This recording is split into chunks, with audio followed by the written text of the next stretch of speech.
찬송가 361장 기도하는 이 시간 찬송하시면서 2024년 5월 2일 목요일 아침 새벽 기도회를 시작하겠습니다. 찬송가 361장 함께 찬송하겠습니다. 기도하는 이 시간 주께 무릎 꿇고 우리 구세주 앞에 다 나아가네. 믿음으로 나가면 주가 보살피사 크시는 해를 주네. 거기 기쁨이 있네. 기도 시간에 복을 주시네. 고난 내 마음 속에 기쁨 충만하네. 기도하는 이 시간 주가 곁에 오사 인자하신 얼굴로 귀 기울이네. 우리 마음 비우고 주를 의지하면 크시는 해를 주네. 거기 기쁨이 있네. 기도 시간에 복을 주시네. 고난 내 마음 속에 기쁨 충만하네. 기도하는 이 시간 주께 엎드려서 은밀하게 구할 때 곧 응답받네. 잘못된 것 아뢰면 측은히 여기사 크시는 해를 주네. 거기 기쁨이 있네. 기도 시간에 복을 주시네. 고난 내 마음 속에 기쁨 충만하네.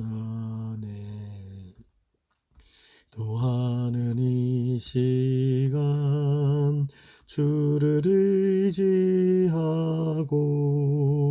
크시는 해 구하면 꼭 받으리라. 의지하는 마음에 근심 사라지고 크시는 해를 주네. 거기 기쁨이 있네. 기도 시간에 복을 주시네. 고난 내 마음 속에 기쁨 충만하네. 아멘. 오늘 함께 여러분과 나눌 하나님의 말씀은 신약성경 사도행전 1장 12절부터 마지막 절 26절까지의 말씀입니다. 사도행전 1장 12절부터 26절까지의 말씀을 저와 여러분이 한 절씩 나누어서 읽겠습니다. 제가 먼저 12절 말씀을 읽습니다. 제자들이 갈라몬이라 하는 산으로부터 예루살렘에 돌아오니 이 산은 예루살렘에서 가까워 안식일에 가기 알맞은 길이라. 들어가 그들이 유하는 다락방으로 올라가니 베드로, 요한, 야고보, 안드레와 빌립, 도마와 바돌로메, 마테와 및 알페오의 아들 야고보, 셀로딘 시몬, 야고보의 아들 유다가 다 거기 있어. 여자들과 예수의 어머니 마리아와 예수의 아우들과 더불어 마음을 같이하여 오로지 기도에 힘쓰더라. 모인 무리의 수가 약 120명이나 되더라. 그때에 베드로가 그 형제들 가운데 일어서서 이르되, 형제들아, 성령이 다윗의 입을 통하여 예수 잡는 자들의 길잡이가 된 유다를 가리켜 미리 말씀하신 성경이 응하였으니 마땅하도다. 이 사람은 본래 우리 수 가운데 참여하여 이 직무의 한 부분을 맡았던 자라. 이 사람이 불의의 삭스로 밭을 사고 후에 몸이 곤두박질하여 배가 터져 창자가 다 흘러나온지라.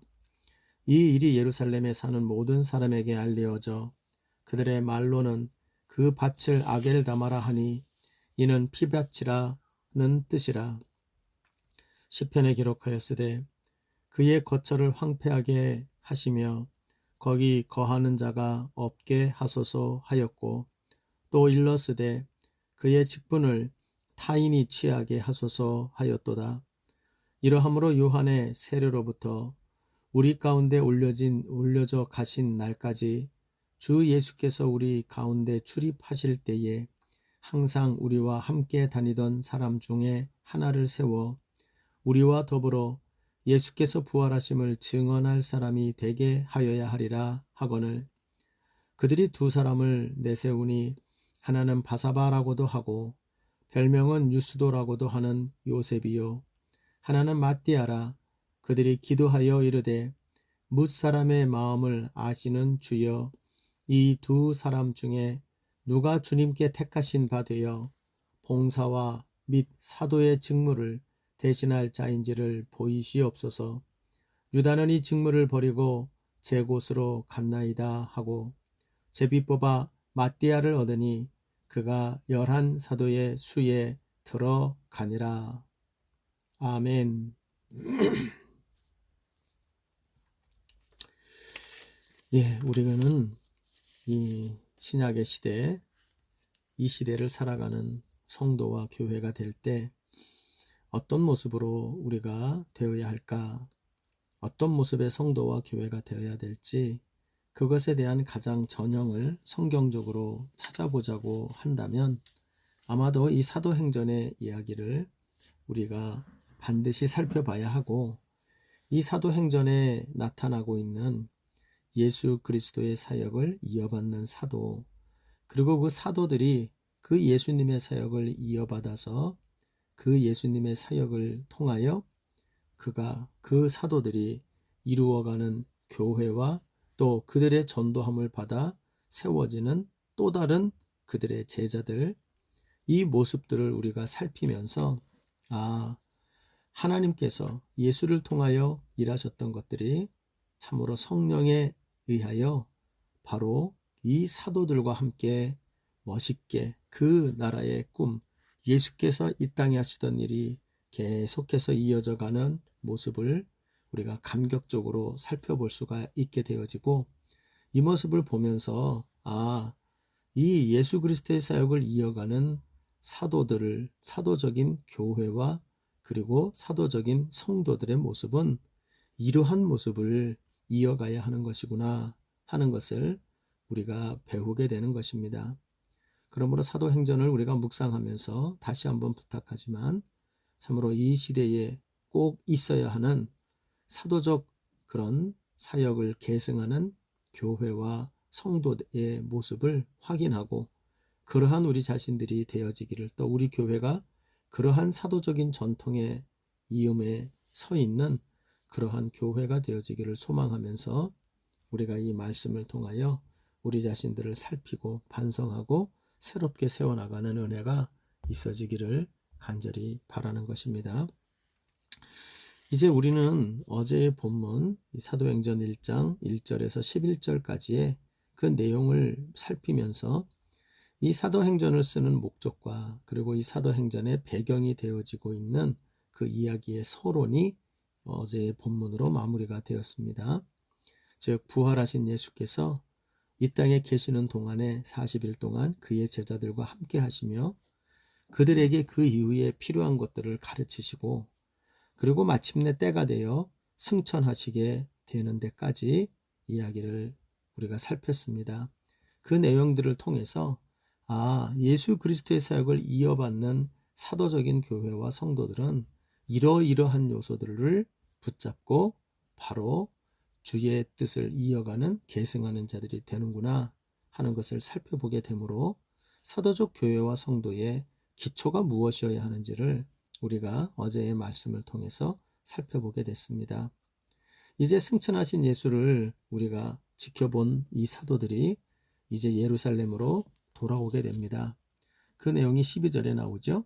제자들이 감람원이라 하는 산으로부터 예루살렘에 돌아오니 이 산은 예루살렘에서 가까워 안식일에 가기에 알맞은 길이다.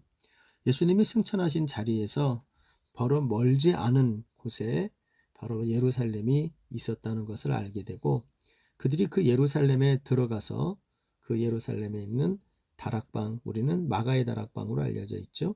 그 다락방으로 올라가서 그들이 기다리는 장면이 오늘 본문에 나오고 있는 내용입니다. 이제 드디어 예수님께서 승천하신 다음에 막막하지만 이들의 이제 사도행전의 역사가 드디어 시작이 되는 것입니다. 이미 앞에서 봤던 본문의 내용 중에서 4절에서 5절 그리고 8절을 다시 한번 살펴보면 이제 이후에 이들에게 진행되어져야 될 일들이 이렇게 그 예수님의 말씀 속에서 나타나죠. 4절에서 5절을 보면 사도와 함께 모이사 그들에게 분부하여 이르시되 예루살렘을 떠나지 말고 내게서 들은 바 아버지께서 약속하신 것을 기다리라 이렇게 말씀하시죠. 즉 기다림의 때가 이들에게 이제 다가오는 것입니다. 그러고 난 후에 5절에 보면 요한은 물로 세례를 베풀었으나 너희는 몇 날이 못되어 성령으로 세례를 받으리라 하셨다. 그러니까 성령의 세례를 받는 그 기간이 되기 전까지 기다리는 시간이 있고 그리고 기다리는 시간이 지나고 나면 성령을 받는 때가 온다는 겁니다. 그러면 8절에 가보면 오직 성령이 너희에게 임하시면 너희가 권능을 받고 그렇죠. 이 성령을 받아 권능을 힘입는 그 때가 있게 되고 그리고 그 다음에 예루살렘과 라고 됩니다. 이것은 교회로 모이는 거죠. 성령의 권능을 받아 교회를 일으켜 세우고 그 교회로 모이는 즉 모이는 교회의 모습이 예루살렘과에 해당하는 내용입니다. 그리고 그 다음에는 온 유대와 사마리아와 땅끝까지 이르러 내 증인이 되리라. 가깝게는 내 이웃과 그리고 그 나라와 민족과 그리고 그 나라와 민족을 넘어서는 땅끝까지로 흩어지는 교회의 모습이 되는 것을 말해줍니다. 그러므로 여러분 이 사도행전적 교회에 이 사도행전에 나타나고 있는 그 모습이 여기에 그대로 그림이 나오죠. 이것은 바로 기다리는 때가 그들에게 있고 그리고 성령께서 그들을 일으켜 세워서 권능으로 임재하는 때가 있고 그리고 그들이 모이는 때가 있고 그리고 더 나아가서 그들은 흩어지는 때가 있다. 이 네 가지 단계가 어찌 보면 이 성교적 교회의 모습 또 다른 말로 말하면 사도행전적 교회와 성도된 모습이라고 이야기할 수가 있습니다. 여러분이 네 가지 때는 모두가 다 중요한 때입니다. 이것이 사도행전적 교회, 사도적 교회와 성도를 이루는 매우 중요한 순서들이요. 또 그 때들이라는 것을 우리가 명심해야 합니다. 그래서 이 네 가지의 때의 전형이 이후에 사도행전의 이야기에서 쭉 나타나게 되고요. 기다림의 때, 그리고 성령께서 임재하셔서 이끄시고 능력을 주시는 때, 또 그 성령의 능력을 힘입고 모이는 때, 또 그 모임 속에서 새로운 소명을 받고 흩어지는 때, 이것들이 있다는 겁니다. 여러분, 우리도 이 세상 가운데 신앙생활하는 모습이 이 네 가지 때의 어느 시점에 우리는 신앙생활을 하는 것입니다. 또 어떤 경우는 이것들이 복합적으로 우리에게 일어나기도 합니다. 여러분 모쪼록 하나님께서 우리에게 이 사도적인 교회와 성도를 이끌어 가시는 이 사도행전에 나타난 이 네 가지 때의 전형이 우리에게도 해당된다는 것을 기억하고 우리가 언제나 이 땅에서 예수 그리스도의 증인으로서 언제나 살아가면서 어떤 때는 기다림의 때에도 어떤 때는 성령의 충만함을 힘입는 때에도 어떤 때는 모이는 예루살렘에서 모이는 것 같이 모이는 때에도 또 어떤 때는 유대와 사마리아와 땅끝까지 흩어지는 때에도 우리는 변함없이 그리스도의 증인된 모습으로 살아가는 자들이 되기를 소원하고 이 때에 참으로 우리 그리스도의 증인다운 그러한 사도적인 교회와 성도다운 모습을 잃지 않는 우리가 되어지기를 소원합니다. 이제 오늘 본문의 내용은 이러한 배경에서 연결되면서 이제 오늘의 본문은 읽어보시면 알지만 바로 기다림의 때를 지나가는 이 초대교회 공동체의 모습이 나타나게 됩니다.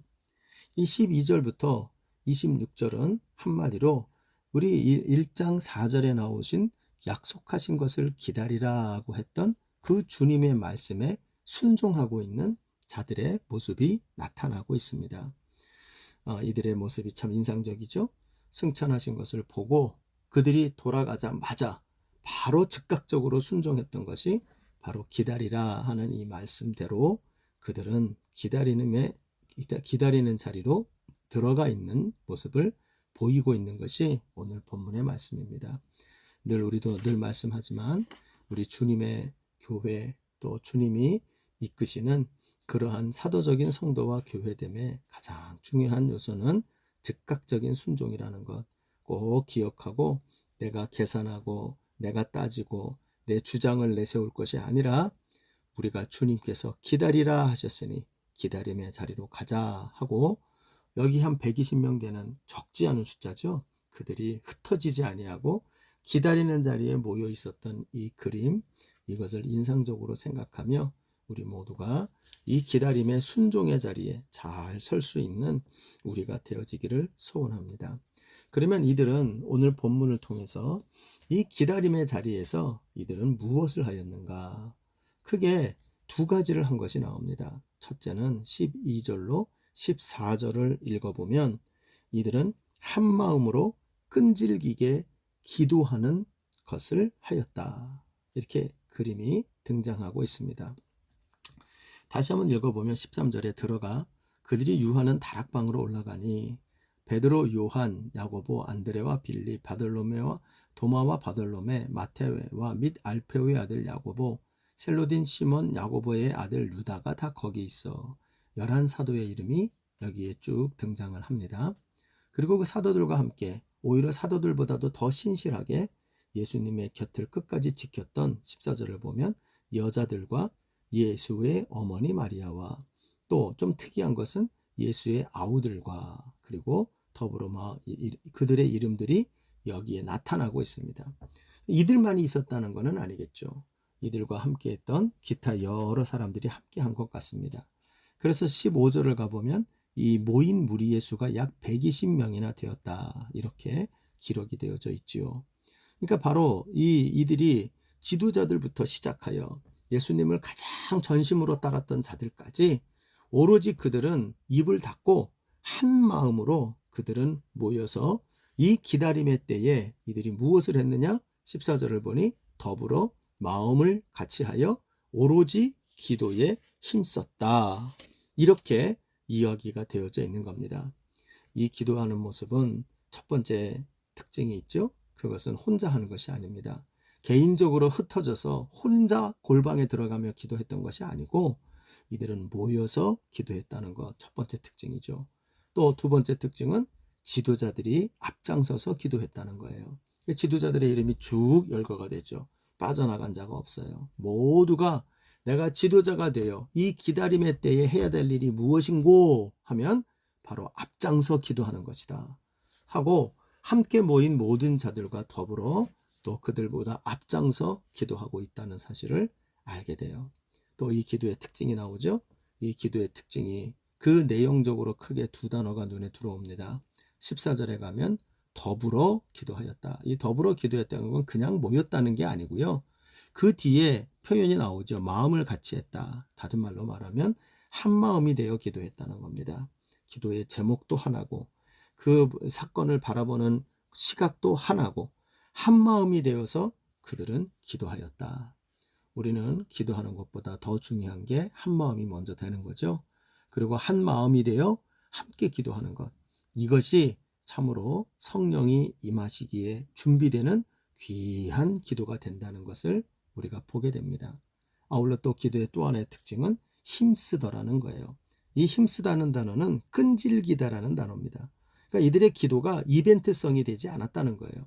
어쩌다 한번 모여서 확 한번 불지르고 뜨겁게 주여 삼창 부르면서 그렇게 기도하고 또 확 흩어지는 이벤트성의 기도가 아니라 이들의 기도는 끈질긴 기도였다는 거예요. 끈질기다는 말은 인내하며 기도했다는 거죠. 그리고 뿐만 아니라 이 끈질기다는 것은 우선적으로 두고 기도했다는 거예요. 그러므로 이들의 기도는 이들이 기도가 자기들의 일상이 되어지고 아니 일상의 제일 우두머리가 되었던 것이 기도가 되는 모습으로 함께 기도하였다는 특징을 보여주고 있는 겁니다. 여러분 이것이 우리가 기억해야 합니다. 때때로 우리의 삶과 또 우리의 공동체가 정체된 것 같을 때가 있어요. 하나님의 새로운 은혜가 필요하고 새로운 인도하심이 필요합니다. 성령께서 나를 이끌어 주셔야 합니다. 나는 뭘 해야 될지를 모르겠습니다.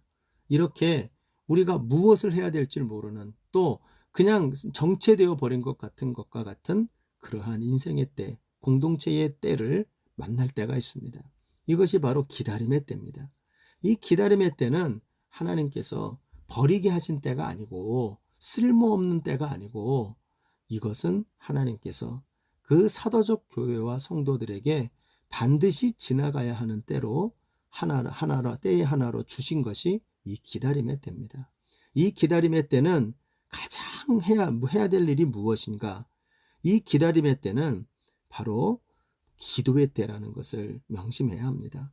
그래서 기다림의 때를 만났을 때 그리스도의 이 사역을 이어가는 사도적 교회와 성도들은 이 기다림의 때가 되었을 때는 곧 기도의 때라는 거라고 생각을 하고 우리의 기도가 멈추지 말고 아니 기도를 더욱더 가열차게 해야 되는 때가 이 기다림의 때다 하는 것을 우리가 기억해야 할 것입니다. 특별히 그 교회와 공동체를 이끌어가는 지도자 또 가정을 이끌어가는 가장들 크고 작은 하나님의 나라를 위해서 헌신해야 될 지도자들은 이 기다림의 때를 잘 분별하고 기다림의 때를 딱 만나면 내가 앞장서서 더욱 기도해야 될 때가 지금이구나 라고 생각하고 기도하는 일에 더욱 힘쓰는 지도자들이 되어야 합니다. 그리고 특별히 그 기도는 어떻게 해야 합니까? 이 기다림의 시대에 우리가 기도하는 모습, 더불어 기도하는 모습을 가져야 돼요. 혼자 조용히 기도하면 됩니다. 그러나 그건 정도로만 끝나는 기도가 아니요. 더불어, 즉 동역자들과 함께 기도의 동역자를 두고 그 동역자와 함께 기도하는 시간이 되어야 하고 그리고 끈질기게 기도하는 자들이 되어야 합니다. 여러분 우리가 잘 아는 마틴 루터의 기도에 대한 고백이 있죠. 그는 물론 수도승이었기 때문에 기도가 매우 일상적으로 3시간 내지 4시간을 새벽 3시에 일어나서 기도하며 일상을 시작하던 사람이었습니다. 그러나 이 사람이 그 일기장을 보니 이런 글이 있었다 그러죠. 나는 늘 아침마다 일어나 3시간 전에 일어나 아침마다 3시간을 기도하였다.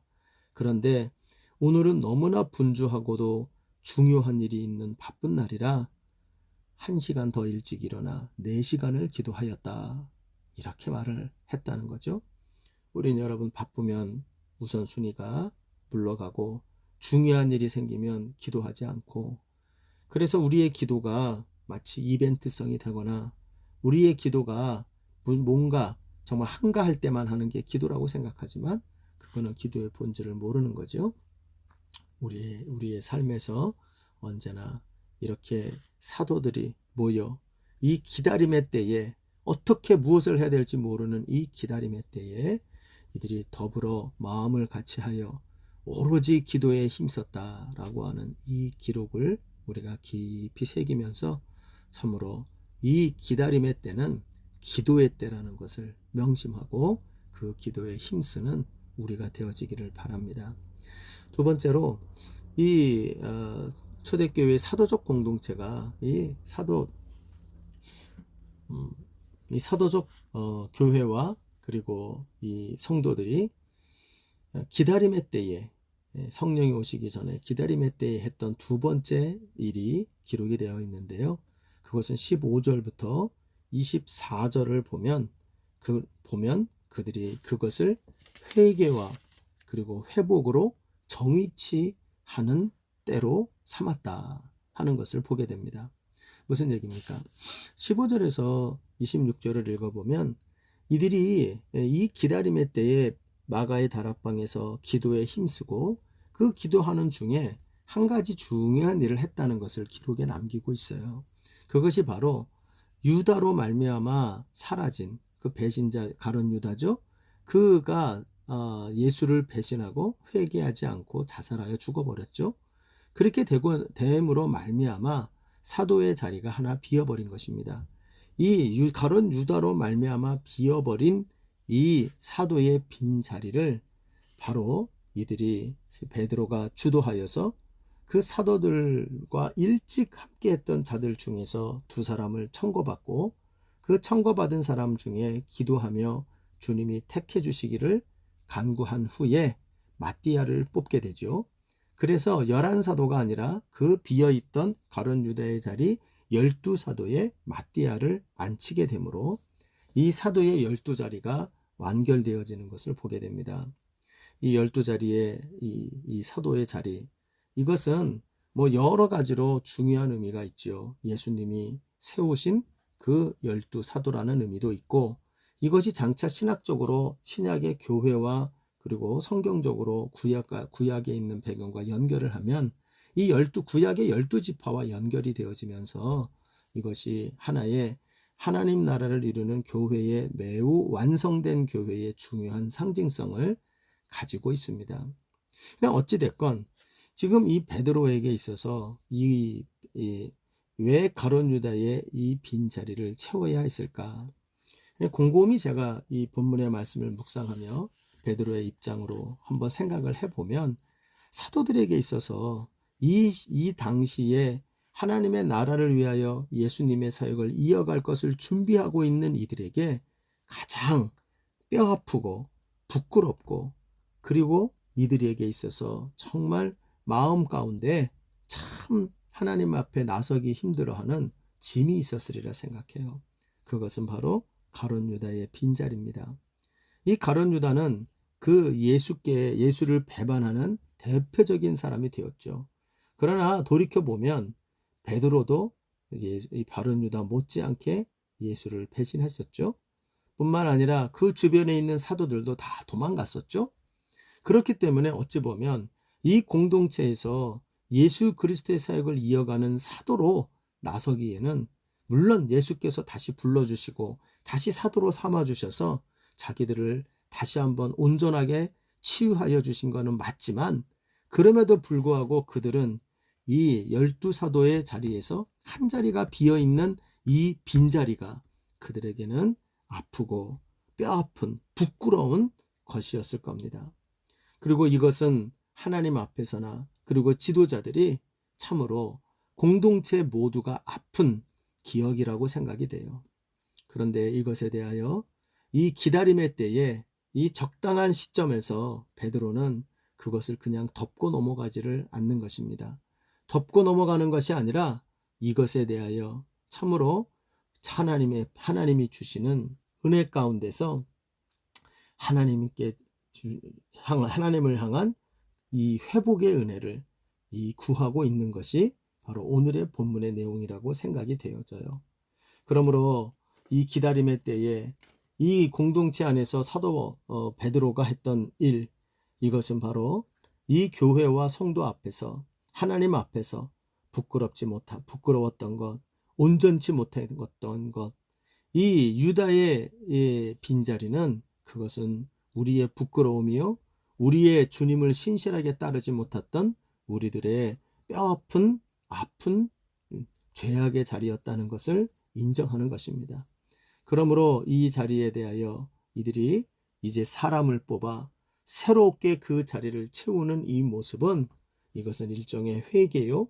그리고 이 회개의 과정을 통하여 하나님께서 우리를 치유하시고 우리를 온전케 회복시켜 주시는, 그리하여 하나님의 이 사도 공동체로서의 그 모습이 완결되어, 그래서 바로 정위치되는 그 모습을 보여주고 있는 것이라 이야기할 수 있는 겁니다. 그러므로 오늘 이 본문을 통하여 우리는 중요한 사실을 배우게 됩니다. 우리에게 주시는 그 기다림의 때에 우리가 하나님 앞에 우리 자신들이 해야 할 일이 무엇인지를 보게 됩니다.